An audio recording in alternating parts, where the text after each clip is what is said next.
Welcome back, everyone. We're here chugging through the summer. It's been all right so far, I think. Up here in the northern parts of America, Montreal, always beautiful in the summer. And I have a musician here that is coming in from Montreal today, Rae Spoon. They're originally from Alberta, but have moved their way over to beautiful Montreal, but also Toronto. And Rae is very much of the country, indie pop, electronic-y, and like I like to say, Canadiana. I think that captures an essence that is not Americana because it's not the same, but very much that way. And Rae, I just want to thank you so much for coming in and sharing some of your thoughts on your music with us today. Yeah, thanks for having me. Yeah, it's a real pleasure to meet you.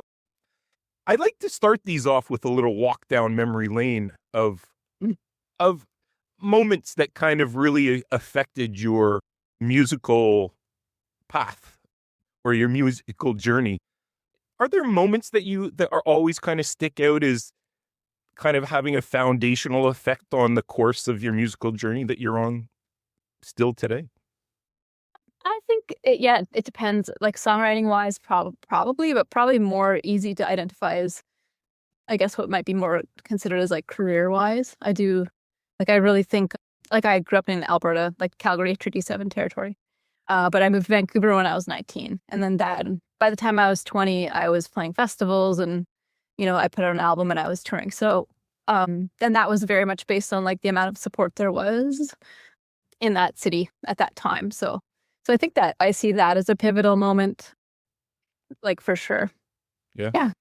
And what was it like creating your first record? Like, do you remember those early, that first kind of, like, because you were also a producer at the same time. Like, you've produced much of your solo career spanning 13 solo albums that you have out, right? Like, it's such a great catalog that you have, and it's very diverse.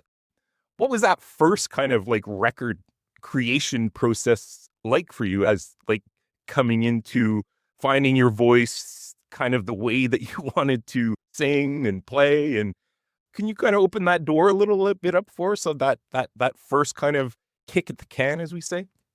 Yeah. I mean, my first kick at the can was an EP that probably people don't hear now, which is what I was talking about, which is fine. But I had only recorded on cassettes, right? So I had a 4-track cassette player. It was like right when people were moving from cassettes to computer, like DAW-based recording. So yeah, I think but I had the experience I think a lot of people had the first time they went into the studio, which is that it is a completely different thing than playing live.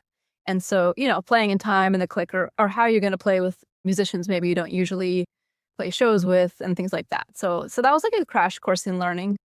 By the time I did my first like full-length record that came out in 2003, I came out when I was 22. I had then been touring with the musicians that were on that record. And I don't think we tried to do anything to click. So that was like, it was a move to something that I could see that actually made it a lot easier to have that like kind of rapport. So yeah. Yeah. And did you kind of have an idea, like when you went into the studio that first time, you had it like, a handful of songs?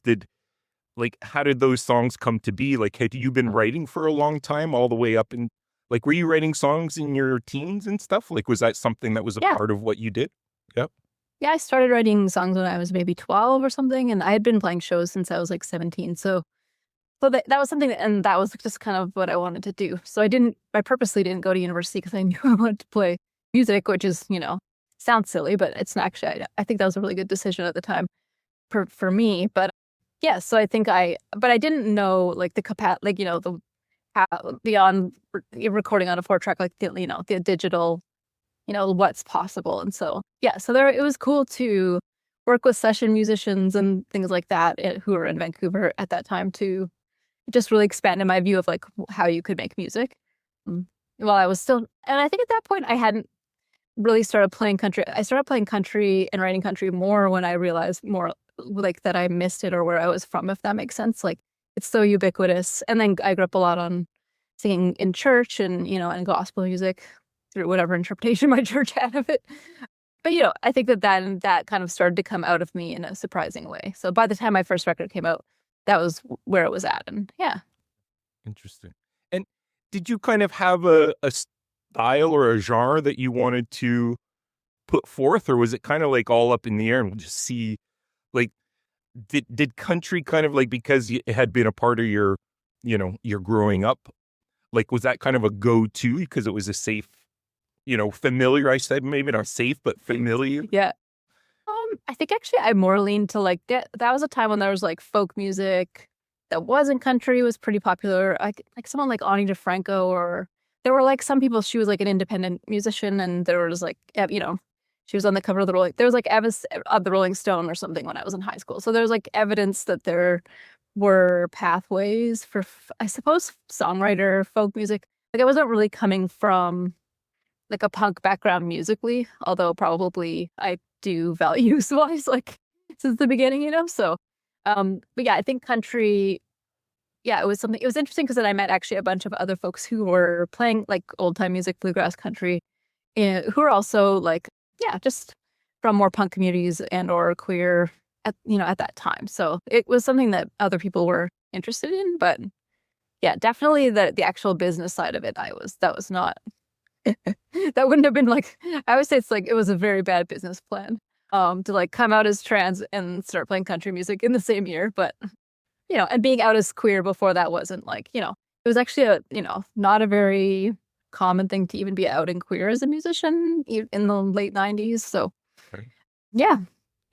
When did that start feeling more possible, that it wasn't seen as so fringe anymore? Like, did you feel that kind of transitioning, like it was becoming more accepted, in pop culture and music, the music industry and stuff? Like, Yeah.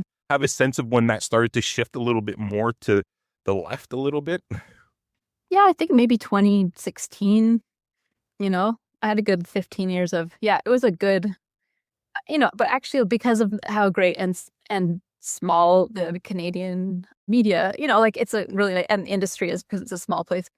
It doesn't take long to stop having that like be the first interview question or the only thing written about in an interview. But that was the time when people didn't know what it was, so it made sense, right? Like people that are like, what does that mean? What does that word mean? Was the question. So, and I didn't. That's like not something I think about all the time unless I'm asked. I notice it in pronouns and genderings and things that like anybody would notice if their name was getting wrong. But you don't sit around telling yourself your name all day either. So hopefully. Yeah. So, but yeah, it takes a long time. And then, I came out as non-binary in 2012, and that was still, and people are still struggling getting their they pronouns used in publications. So, I don't think there was ever a time that was safe, but I think at this point, it's not something I feel like I need to explain at the beginning of every book I write, or, like it's not necessary. Like, I think it's out there, and I wouldn't attach it to like a certain generation or age either. I think it's a pretty widespread awareness, although sometimes that always causes a backlash, as we saw in the late 90s, early 2000s with like queer folks, LGBT. Yeah. Anyway, so I think right now we're seeing that backlash for trans people that's similar to the late 90s. So because more people know about what it is, so they can get mad about it. Or use it for political. Yeah. Or use it as a political deflection, so. Right.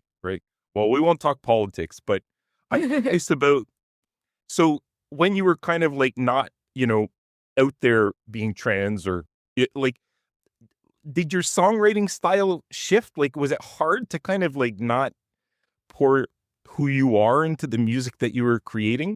Like, was that a struggle when you were kind of like in that phase where people weren't really aware, or, you weren't out there, like it wasn't, like you said, the first thing that you started talking about? Like, was your songwriting, I guess I'm trying to get at is, did the songwriting get affected by that?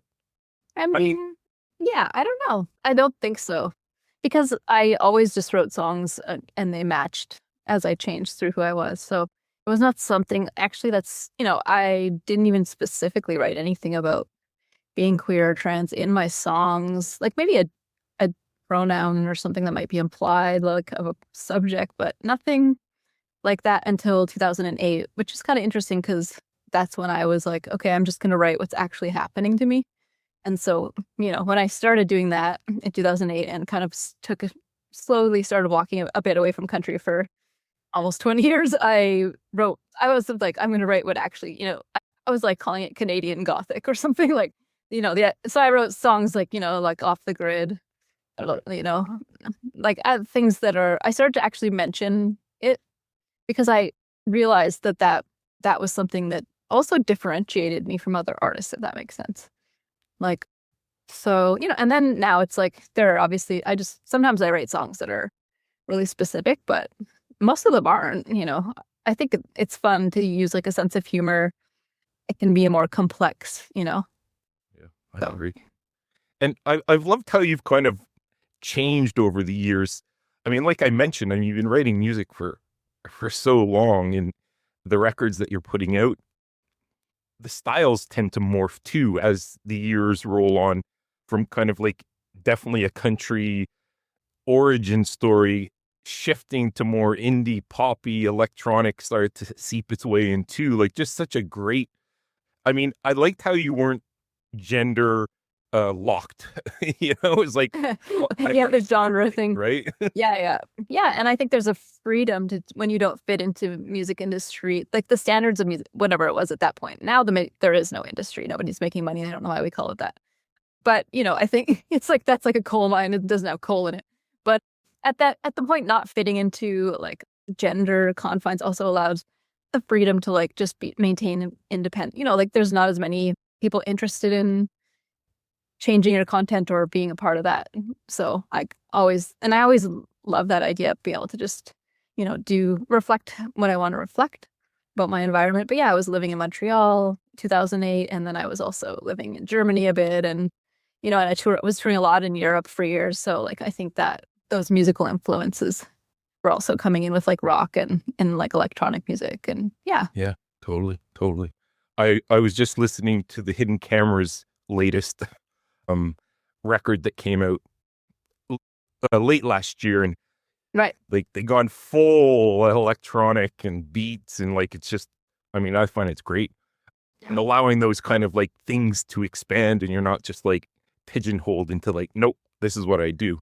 Yeah. Which leads me to, does your process change vis-a-vis songwriting as your styles are shifting? Like, do you approach it in different ways, or is that always pretty the same way that you approach your songwriting process? Yeah.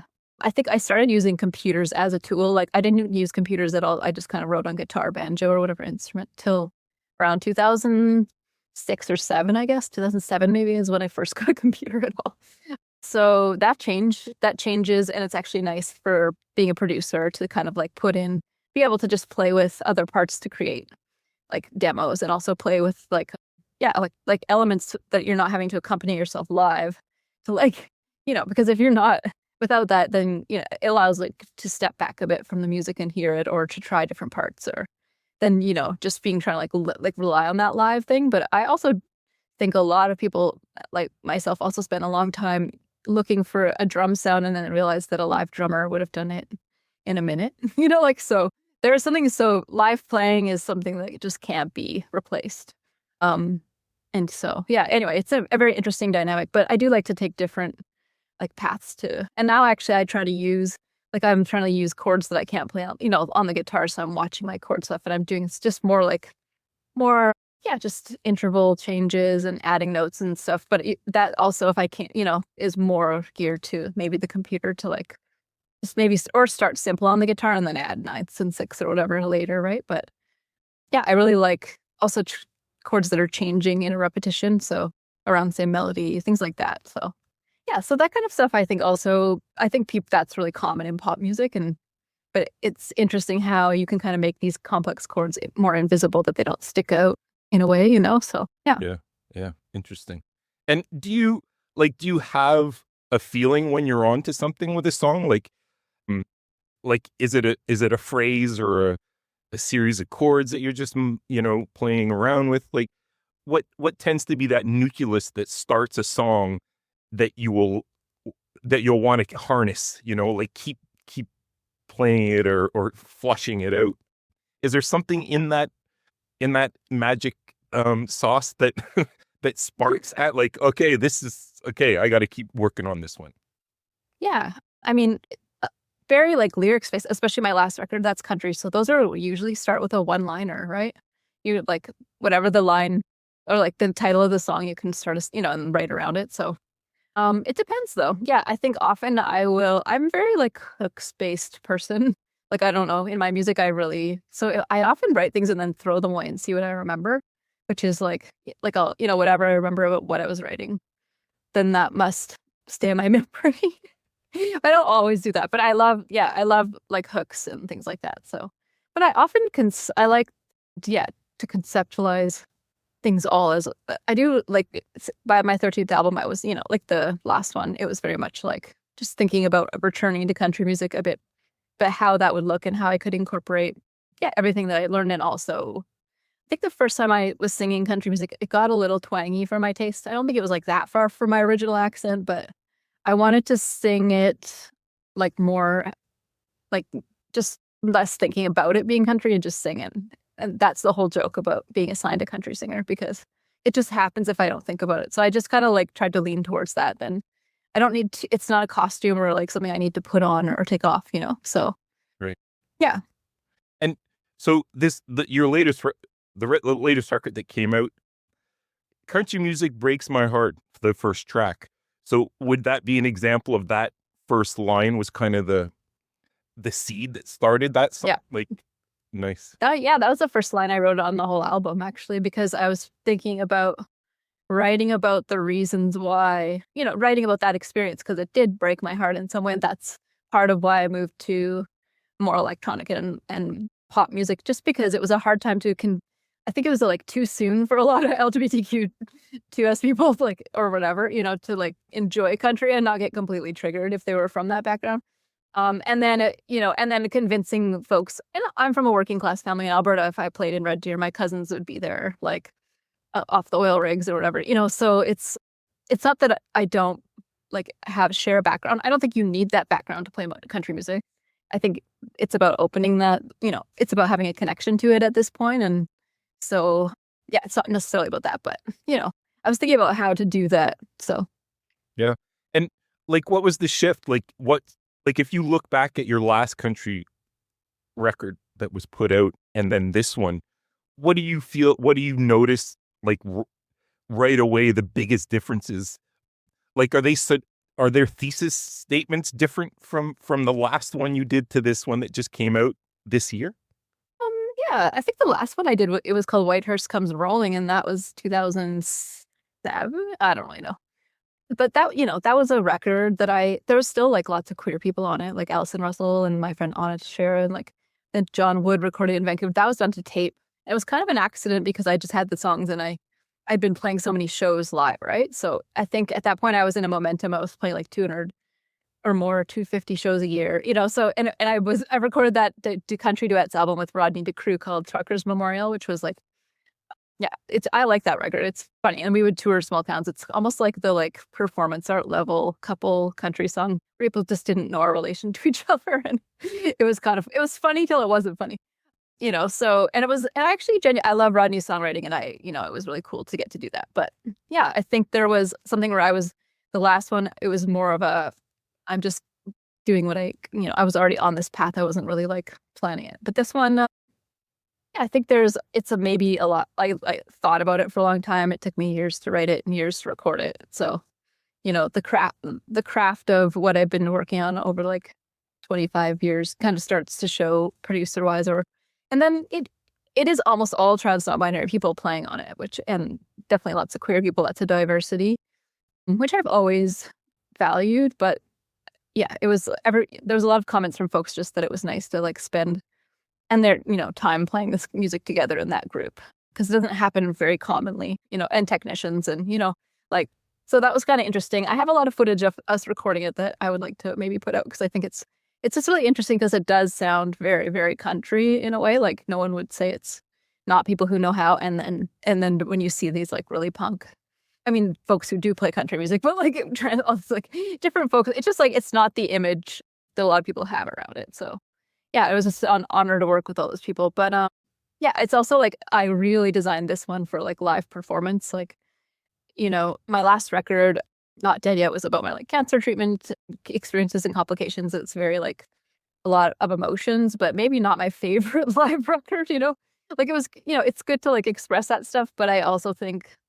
that, it's just they're very different records. They almost sound like two different people in some way, but I was wanting to maybe get some levity and there's nothing wrong with like you're still living a full life when you're sick, and there's nothing that was like there was lots of levity at that point too, but yeah, just it was cool. I'm able to play shows again, being able to do that, have that live exchange is really important to me. So Yeah, because I had read like you had to be super careful, right? Like you couldn't just go into any showroom and like, okay, let's start playing. Like you have to play outside a lot and like be very aware. And going from, like you said, 200 plus shows to, having to kind of pick and choose where you could go and play must have been a real right, yeah, struggle. and I mean now I still have complicated health now, and I just had to make a decision that that's like a risk I guess I have to engage with to not disappear, which is complicated, and there's a lot of people who can't do that with their health, and I so that stuff is still really important. Like access is important, but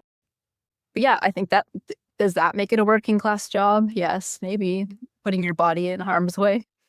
So, but I think that the message has been, overall for everyone is just that you have to do it. So if you want to participate. So, I think that's complicated, but we're always all engaging with things on different levels, figuring out where we can enact change and also what we have to do to survive. So, yeah. Absolutely. Absolutely. Well, me, for one, I'm really happy that you're still putting music out there, and Assigned Country Singer at Birth is a really, I love it. I just think it's such a great record. Thank you. From top to finish.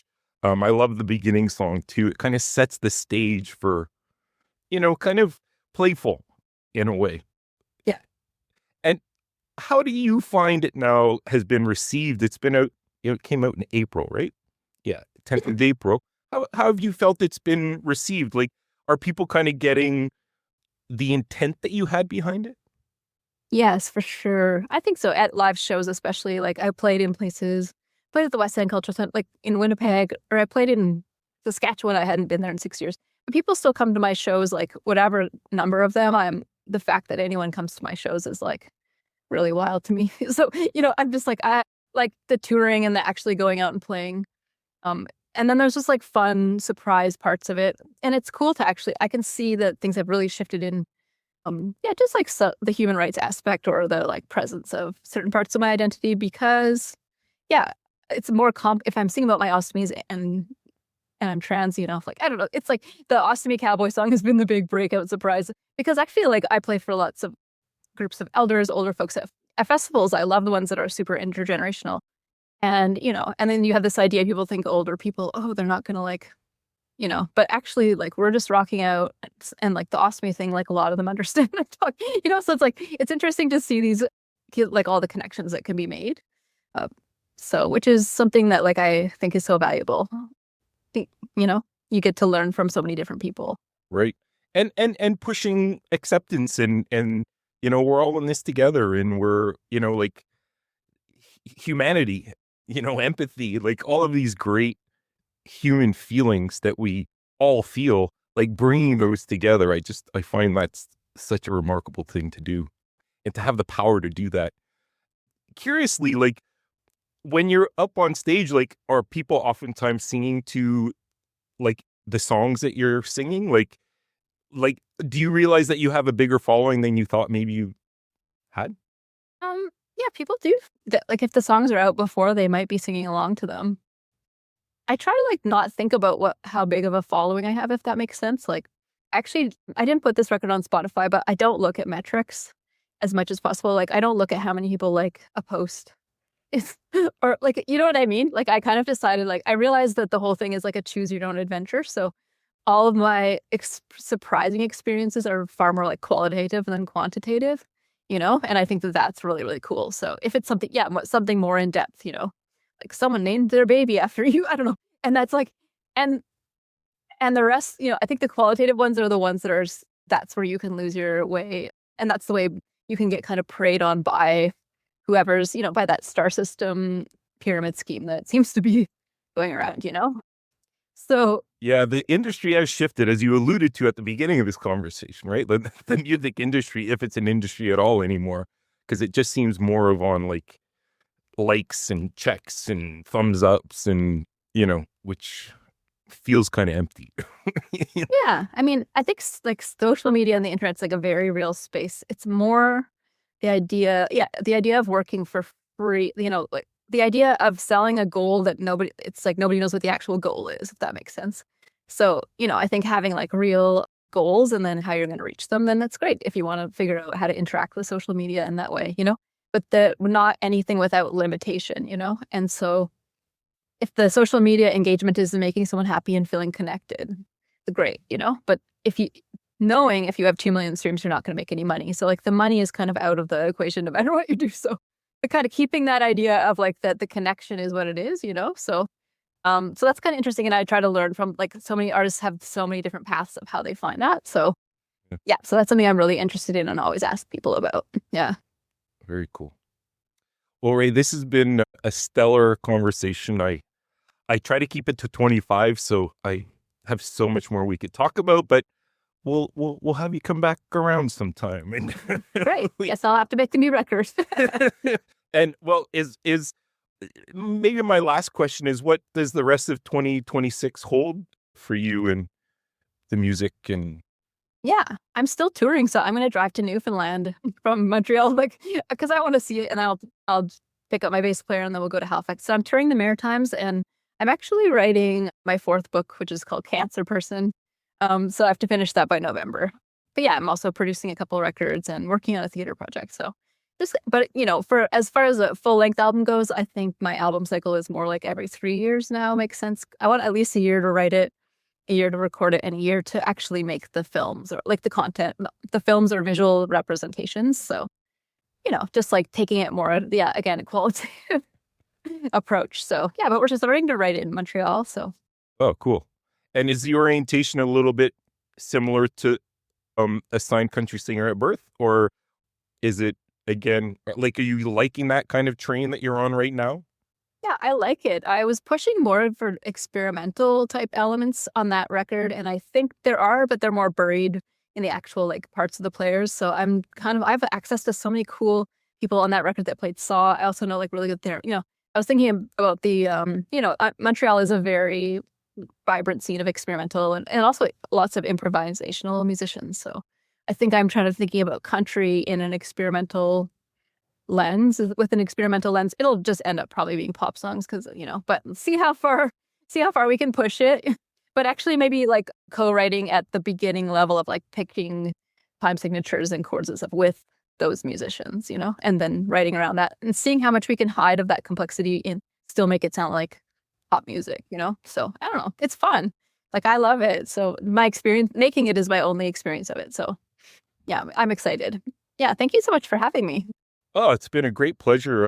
I've loved talking about your journey. It's fascinating, and I know there's many more aspects.